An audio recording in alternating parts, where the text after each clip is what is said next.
Hi, everyone. I am delighted to have this opportunity to present as part of the Gather conversations that are being hosted by CSU's Women and Philanthropy Group. My name is Lumina Albert, and I teach in the College of Business at Colorado State University. I've been teaching here for 13 years, and I have enjoyed every moment of being here with CSU. I want to say thank you to each one of you who is a member of the Women and Philanthropy Group. Thank you for what you do for CSU. Thank you for giving your time, talent, and treasure to CSU.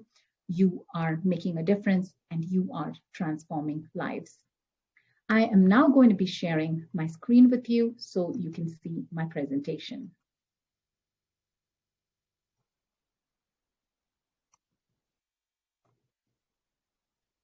As you can see, the topic of my presentation is lifting the veil, the unintended consequences of the legalization of prostitution.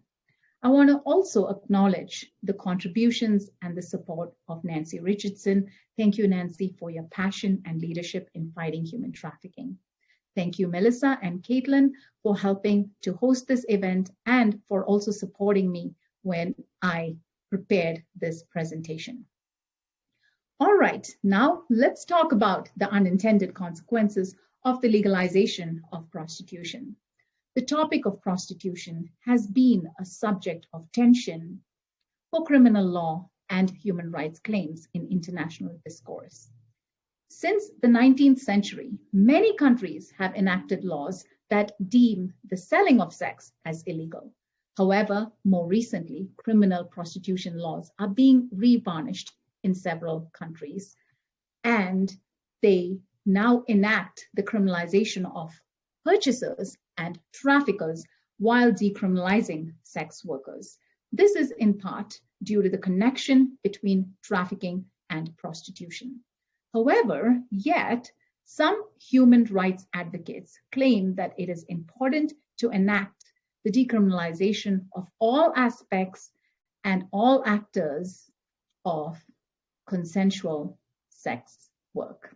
Of course, this seems very fair and very beautiful, but the devil is in the details because of how problematic the words consent and consensual sex work are. And I'm going to be talking about this in the next few slides. First, let's talk about the link between human trafficking and prostitution. Over the past few decades, the topic of human trafficking has garnered a tremendous amount of academic and media attention, while the clandestine nature of this activity makes it difficult to generate accurate estimations of its magnitude and growth. Scholars examining this phenomena agree that this is one among the fastest growing criminal enterprises in the world and one that generates billions of dollars in profits. The term human trafficking is a broad term that encompasses labor trafficking, organ trafficking, and sex trafficking. This presentation is about sex trafficking. Some prostitution scholars regard prostitution as one that is never voluntary. According to these researchers, almost all incidents of prostitution involve some degree of force, fraud, or coercion, which is exactly the definition of human trafficking. However, other scholars disagree with this perspective, and according to these scholars of the opposing view, the prohibition of prostitution is what creates human trafficking. According to these scholars, the prohibition of prostitution creates lucrative underground markets for sex trafficking. So these scholars are calling for the legalization of prostitution as an intervention to prevent trafficking. So what we are seeing here is Proposition 1, which is supported by some scholars, and this proposition states that the legalization of prostitution results in increased trafficking. There are also some scholars that believe in Proposition 2, which suggests that it is the prohibition of prostitution that results in trafficking. The proponents of this theory argue that the only solution for trafficking is the legalization of prostitution. So prostitution is being recommended as an important intervention to prevent human trafficking. So this study is to examine whether there are unintended consequences associated with the intervention of the legalization of prostitution.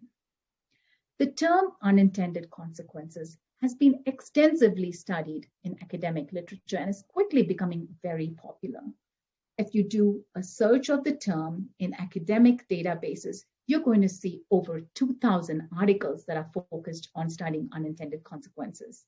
I'm just going to share with you two examples that I came across.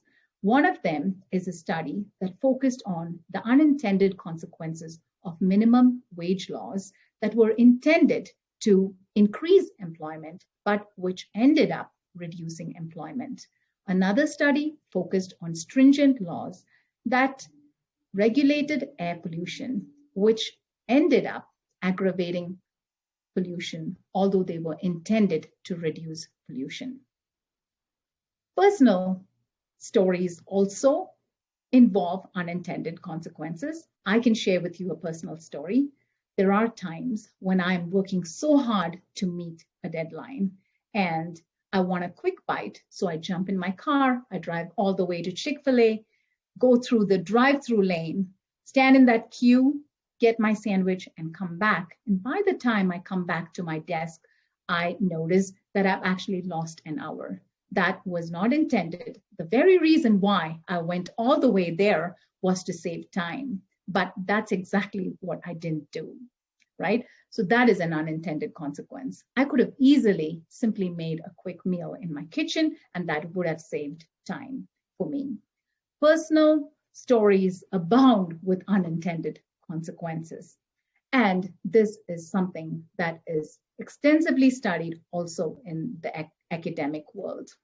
Typically, this refers to regulations and interventions that are amply justified in theory, but which go terribly wrong in practice.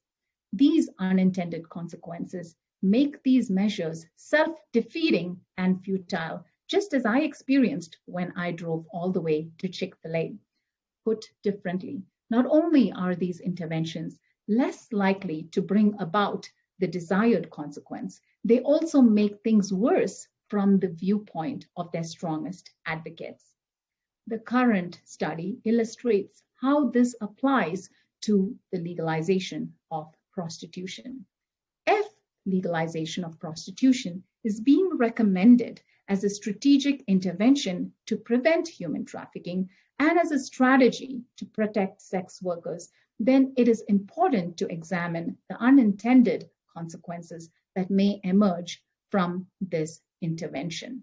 Such an examination of unintended consequences is crucial before large-scale legalization is implemented and before this becomes a global legalization process. To conduct this research, I utilized a conceptual framework of unintended consequences, and I used a norms-based approach. And I'm going to spend a few seconds explaining my model to you. So for my research, I used the theory of reasoned action and planned behavior and the social norms approach. According to the theory of reasoned action and planned behavior, most behavior is planned and people intend to behave a certain way, and then they engage in that behavior. Intentions are predicted by behavioral beliefs. So when a person believes that a certain behavior is good and acceptable, then they intend to engage in that behavior and they engage in that behavior. So behavioral beliefs predict intentions, which predict behavior. In addition to behavioral beliefs, we also are influenced by the subjective norms around us, which means that the reference group or the people around us and their opinions influence our intentions to behave a certain way.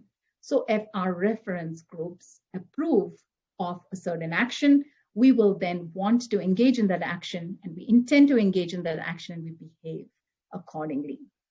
In addition to planned behavior, behavior is also influenced by descriptive norms. This is the social norms approach. According to the social norms approach, we engage in behavior, sometimes without even thinking about it, simply because our societal norms prescribe that behavior. There are two stories that we often share in the behavioral ethics academic world. One story is how it is so interesting that people don't mind eating chicken, but they would never think of eating their cute little pet dog or pet kitten, right? Have you ever thought about that? Wow, that sounds horrible and unacceptable, right?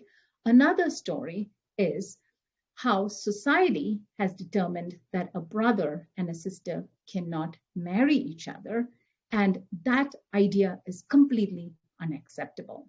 If I were to ask you if that is acceptable, you're going to say, no, that's totally not acceptable. And if I ask you why, you may come up with some reasons for why it's not acceptable, but those are not the reasons why you don't accept a brother and a sister to get married, right?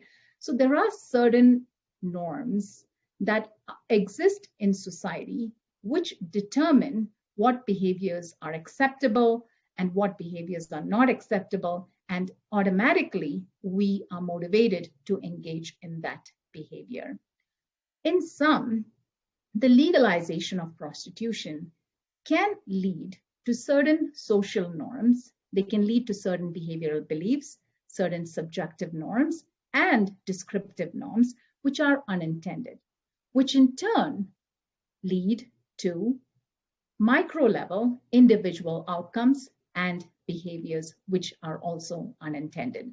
So in sum, what we're talking about is how the legalization of prostitution can result in certain norms that are unintended, and these norms then lead to individual behaviors and outcomes also which are unintended. So now let's talk about the first macro level norm that I want to discuss, and this is trafficking movements and inflows. A major ongoing debate in the field of ethics and human rights has focused on whether or not legalization reduces trafficking inflows into that region or whether it increases trafficking inflows into that region. There are some researchers that strongly agree with the substitution effect. According to these researchers, where legalized prostitution occurs, that results in the reduction of trafficking flows because the demand for trafficked victims reduces. There are some other researchers that believe in the scale effects. According to these researchers that believe in the scale effects, wherever prostitution is legalized, there is an increase in the demand for such services and the market expands, and this results in increased trafficking flows. Now, researchers, having examined both these effects, have shown that both these effects do co-occur simultaneously at the same time in regions where legalization occurs. However, the scale effects are stronger than the substitution effects. So really what you're seeing is that legalization of prostitution is going to result in an increased demand, which results in an expansion of the market, which leads to increased trafficking inflows. So wherever in any region where there is a legalization of prostitution, you are going to see trafficking inflows into that region. Migration studies also explain to us how people are motivated to travel to regions where there are economic and employment benefits. And this is a reason why the legalization of prostitution will draw into these regions traffickers, pimps, and women who would like to be engaged in the sex industry. And I want to also point out that immigrant women are especially vulnerable in such situations because research has shown that immigrant women are exploited by people, especially because they seek the support of others to help them to navigate the bureaucracy, even in conditions of legalization. Reports in the Netherlands, which is used as a model country by supporters of legalization, indicate that many sex workers in the Netherlands either migrated into that country or were trafficked from other countries. And similar patterns have been shown in Germany and Australia. And I want to again repeat that immigrant women are particularly vulnerable to deceit, coercion, fraud, and violence. So even in situations of legalization, you will see that immigrant women will likely be exploited because they are new to society, to that society, and they look for support, and this promotes likelihood of exploitation. And these situations can become normative and acceptable in society. I know that this presentation focuses more on women, but I also must say that it is important for future research to examine male and transgender populations. Next, let's talk about criminal activities. In the previous slide, I talked about human trafficking inflows, but trafficking also involves force, fraud, and coercion. And this slide is focused on the exploitative and manipulative practices that become normative in regions where legalization of prostitution is enacted. Exploitative practices persist through legalization, and there are unintended consequences of the legalization of prostitution, which results in normative acceptance of crime in that society. Simply because legalization exists in a region does not mean that all sex work is voluntary in those conditions. In fact, the legalize and the regulate model has never worked well in countries where forced prostitution is rampant. In these countries, governance and regulation are ineffective.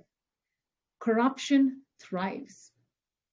Resources are constrained, and the legal sector is entwined with the illegal sector, that it becomes indistinguishable and difficult to separate the two. Coercion into prostitution still remains an issue post-legalization. For instance, in Bangladesh, from where this photograph was taken, prostitution is legal in Bangladesh, but pedophiles, abusers, and drug addicts have taken advantage of the industry, and brothels enslave women and teenagers who are forced to have sex with men twice their age. These normative conditions tend to encourage the likelihood of crime.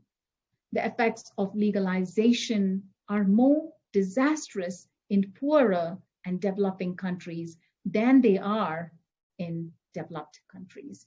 And this is an important consideration in the area of international ethics and relations.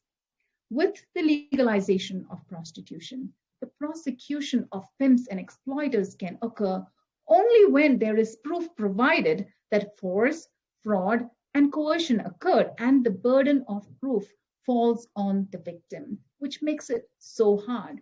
And also, an evaluation of such situations ends up being so problematic and time-consuming. Also, we must note that decisions to report crime and abuse are influenced by the social environment. And when there is greater acceptability of crime and abuse in the region, then victims are less likely to report abuse. Also note that most abusers isolate their victims through manipulation and blackmail over many years, which takes away victims' sense of agency. Typically, it has been shown that anywhere there is legalization of prostitution, it leads to increased trafficking. It is only through careful monitoring and investigation that legalization can be enforced and trafficking prevented.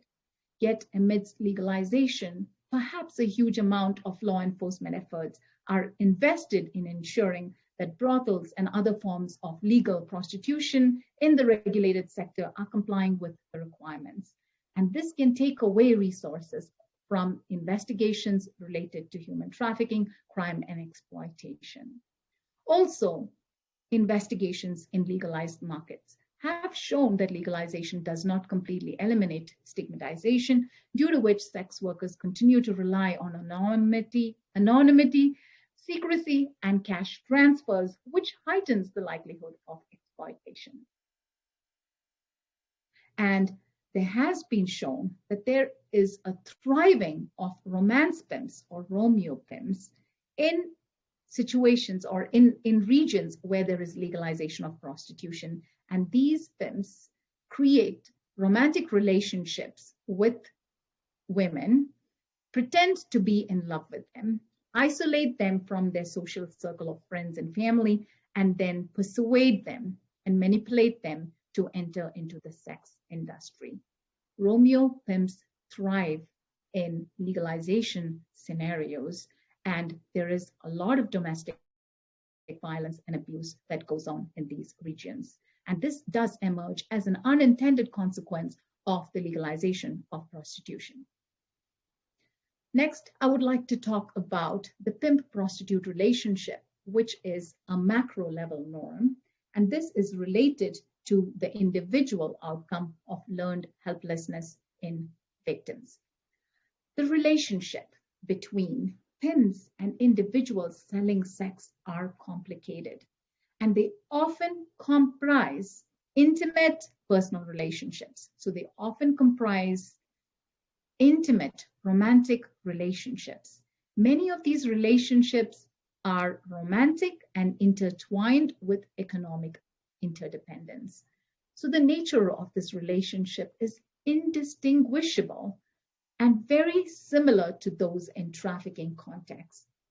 When women are abused by their romantic partners or by their family members, the desire to maintain harmony in the relationship and the desire to not disrupt one's source of livelihood in situations where there is economic interdependence often causes a reluctance to report abuse.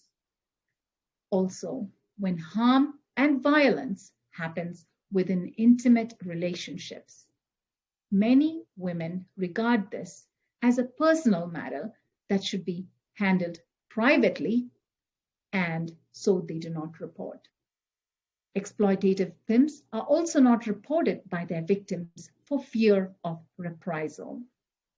Violence and abuse also remains in institutionalized brothels and has been reported very often. So based on the relational dynamics between pimps and prostitutes, it's also important for us to discuss the individual outcomes and the individual behaviors that occur both at the level of pimps and also the prostitutes or the sex workers. So let's talk a little bit about that. The pimp-prostitute relationship has several complicated emotional ties and bonds. Research has shown that many prostitutes or trafficked victims have deep relationships with their pimps and their traffickers, and this is called trauma bonding. This trauma bonding is a relationship that is characterized by manipulation, control, violence, threat, and blackmail on the part of the pimp. And on the part of the victim, this relationship is characterized by dependence, affection, love, and loyalty. It is difficult to understand why victims are so deeply connected to their traffickers and pimps, but this is what is normative in such exploitative relationships. So victims learn helplessness. And even if there are avenues for them to exit the relationship, which is exploitative, or the industry that is exploitative, they don't take the paths of exit. In this context, I also want to talk about something called psychological attachment to one's profession. Research in organizational behavior has shown that many individuals have a relationship with their profession. In these situations, there is a deep emotional tie and personal investments and a deep psychological attachment that happens between the person towards their profession. In fact, they begin to regard their profession with person-like features. So consider a teacher like me who says, I love teaching. Consider a sex worker who says, prostitution saved my life. These statements reflect a perception of the employment as having person-like features with whom the individual has a deep emotional connection and relationship. While any profession may serve as a space of deep psychological connection, the bonds with sex work are complex, and the trauma associated with this relationship may lead to deeply ingrained connections which create huge barriers to exit. The loss of any employment relationship is traumatic to an individual, and this loss has been equated to the grief that one feels when they lose someone to death, or the grief that one feels when they experience divorce. So the loss of employment is already so traumatic. But for women who experience a trauma bond with their profession, the thought of exiting this relationship may be extremely paralyzing and distressing. Therefore, they may tend to display learned helplessness as an intentional strategy for coping and survival. This really makes complex the interpretation of words such as consent and consensual sex work. Next, let's talk about the effect of the legalization of prostitution on the status of women and the status of sex workers. Prostitution, whether legal or not, objectifies women and contributes to the universal devaluation and marginalization and dehumanization of women. Research has shown consistently that girls growing up in an environment of abuse experience a pull into the sex industry. Also, girls that are growing up in an environment of substance abuse experience a pull into the prostitution industry. Pimps and traffickers have been known to use drugs as tools of recruitment and retention of women so that they can recruit, control, and manipulate them to remain in the sex industry. Research has shown that alcohol and substance abuse exacerbates these issues and keeps women bonded in sex work. Again, that raises the question of what really do we mean by the word consent, and what does consensual sex work really mean?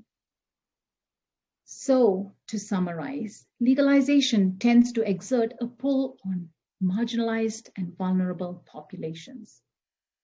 And sex work facilitates initial drug abuse and also exacerbates dependence on substances.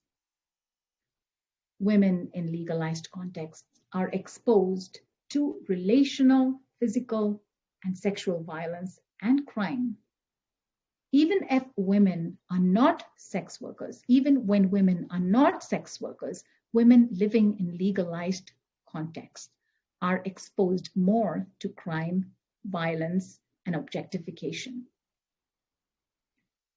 A very disturbing study demonstrated that sex buyers are more likely to report sexual aggression, lower levels of empathy towards sex workers, and a likelihood to rape, and an attitude of hostile masculinity.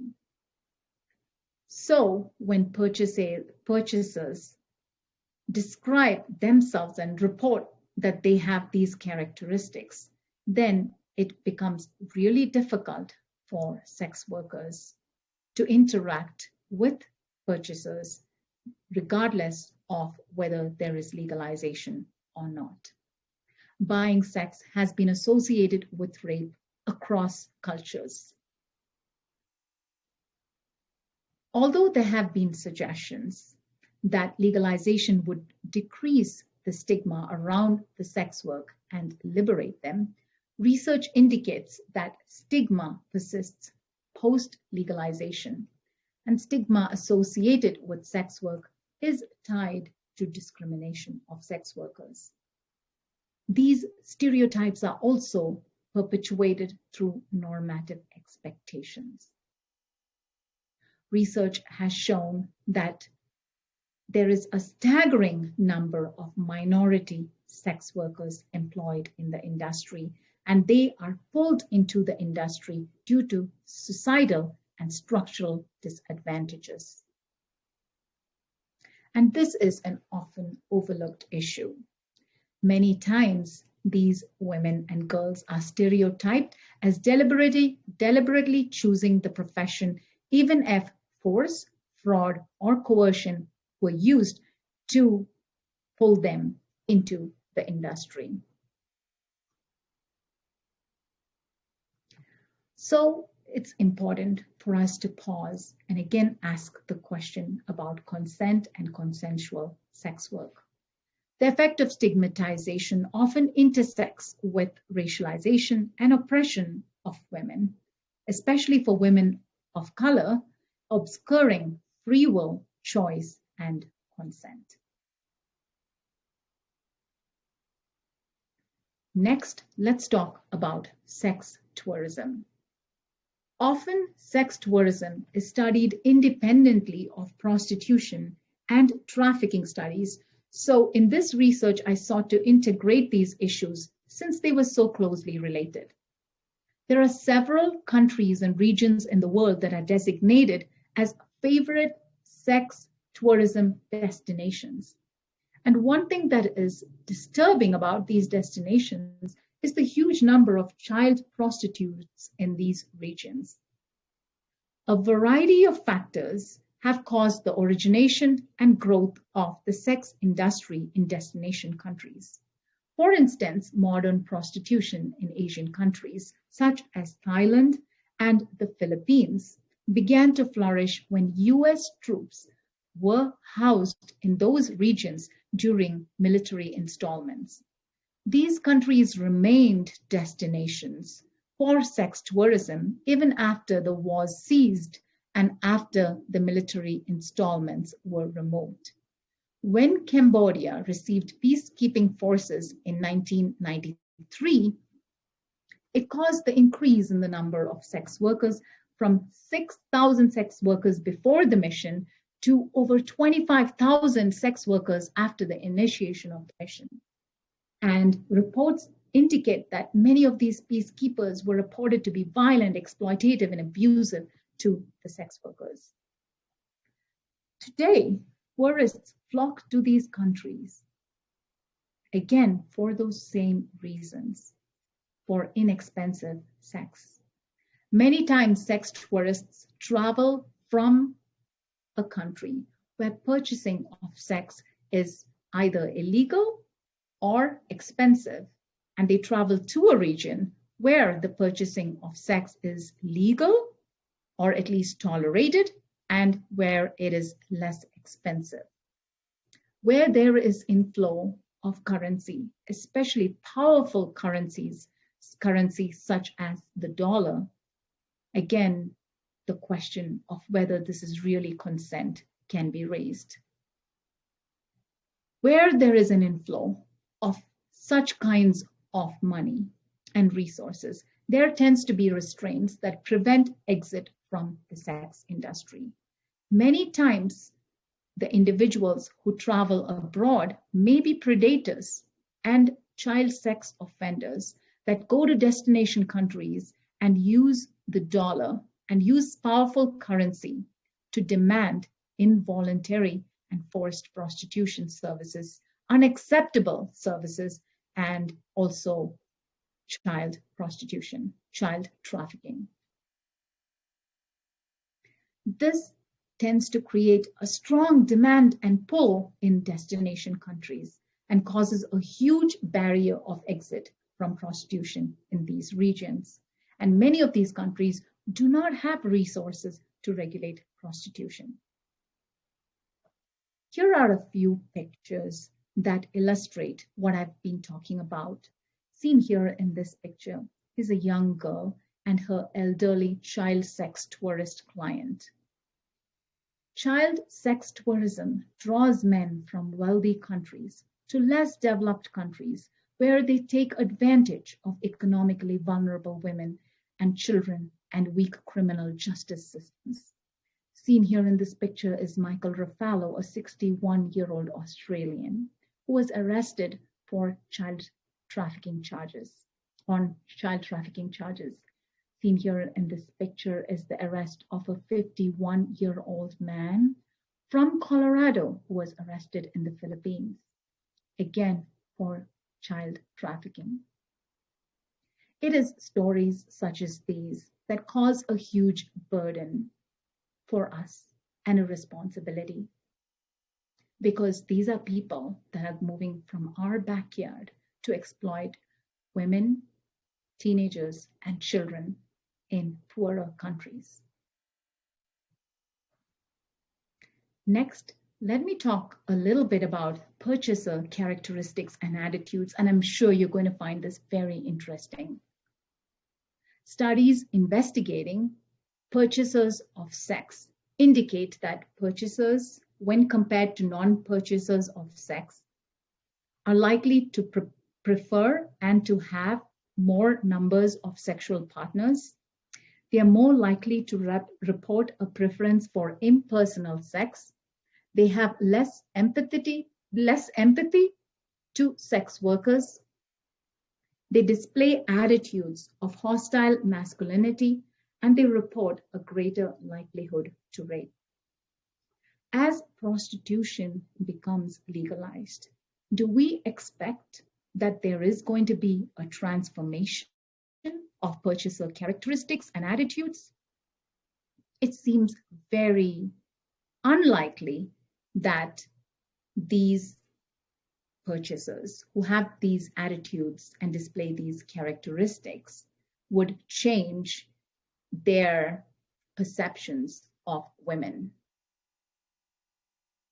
As prostitution becomes legalized, it may also be argued that given these purchaser characteristics, these characteristics can be stabilized over time across relationships, and they may also be expressed by purchasers in their own personal, romantic, and sexual relationships.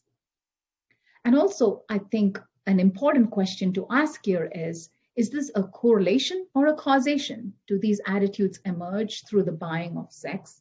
Or is it that those with these attitudes are more likely to purchase sex?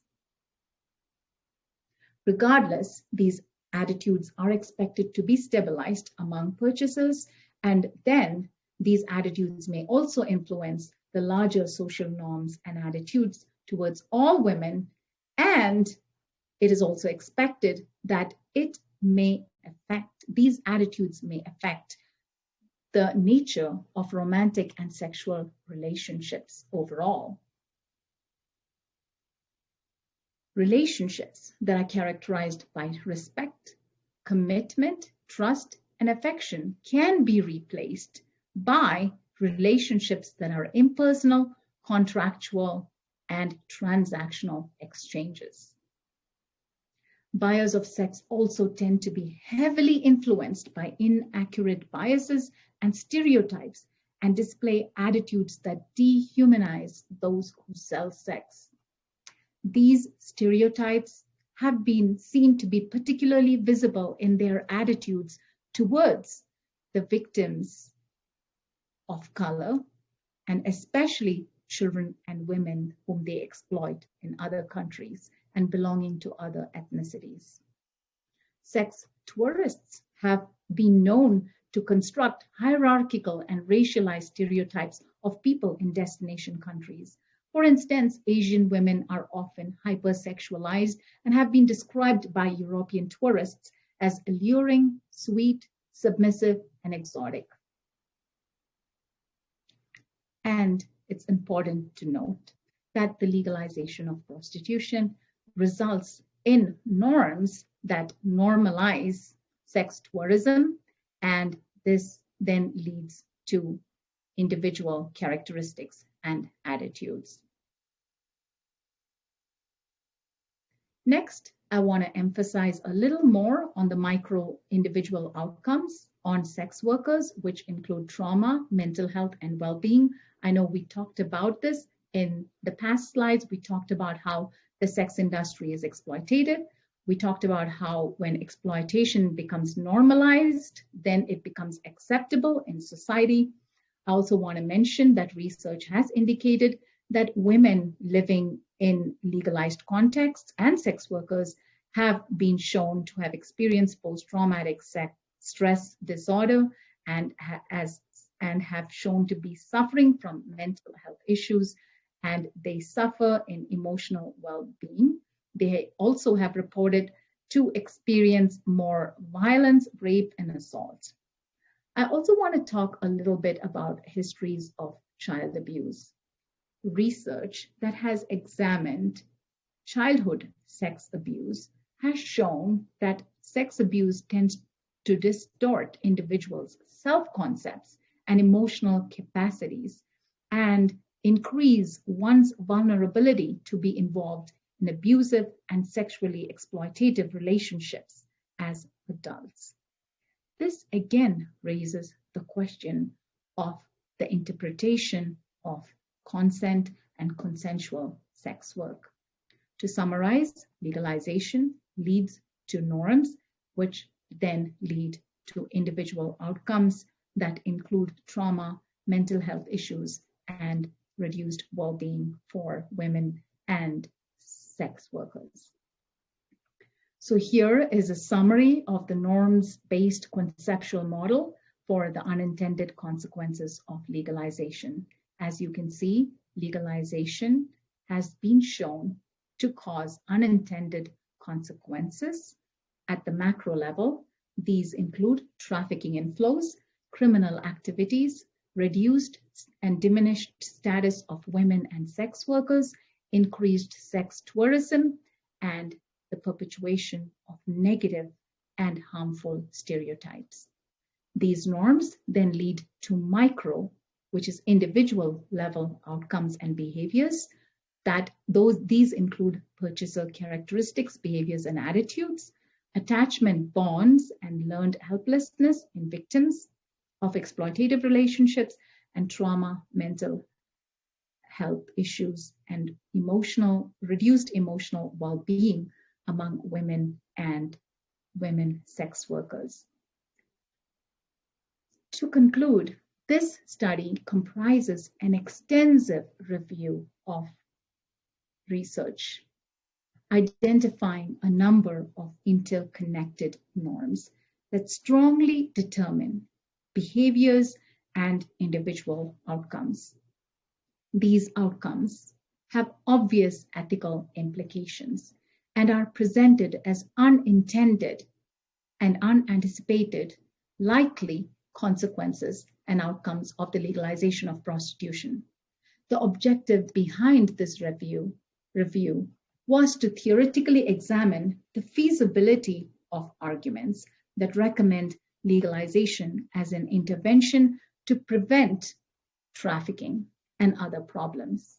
This work suggests that legalization presents unintended effects, which include trafficking and other problems through its effects on behavioral, normative, and descriptive norms. Additionally, this overarching norms-based approach also identifies a variety of individual level outcomes. And so you see deleterious negative effects on communities, sex workers, and also we are able to study the influence on purchaser characteristics and behaviors and attitudes. While this current research focuses on women, future research should focus on male and transgender populations as well.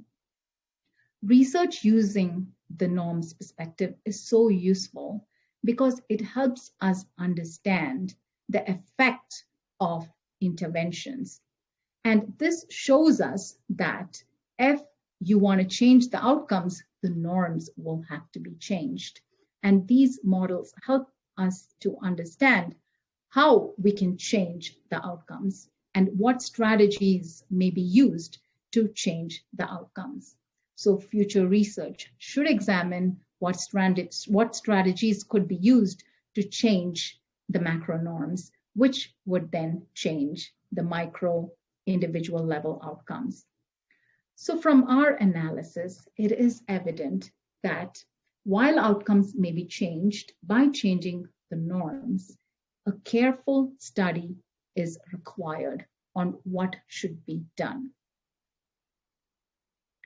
To conclude, clearly, in a world that is characterized by market-driven and capitalistic systems of oppression, exploitation, and sexism, there exists a tendency to conceal the true nature of unfair systems that empower a few and oppress and exploit the marginalized and vulnerable. So it is important for us to pause and pay attention to these consequences. This becomes even more crucial for less developed countries, since legalization may place them and their people in vulnerable situations and dangerous situations of exploitation. Although it may be argued that not all of the consequences identified in this research will emerge in any and every legalized market context, it is necessary to examine these conditions and the contextual factors that contribute to these outcomes.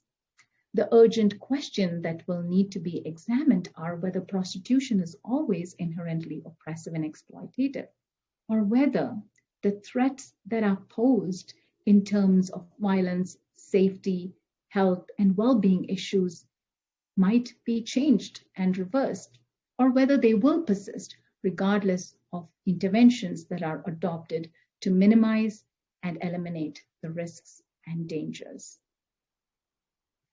On this slide, I'm sharing with you the model that I pasted from the paper that I wrote. With that, I'm going to now stop sharing my screen, and I want to say thank you all for listening. This work has been a fruit of my passion, and I have been so absorbed by this work, and I'm so deeply grateful for the opportunity to share this with you. Thank you all so much. Take care.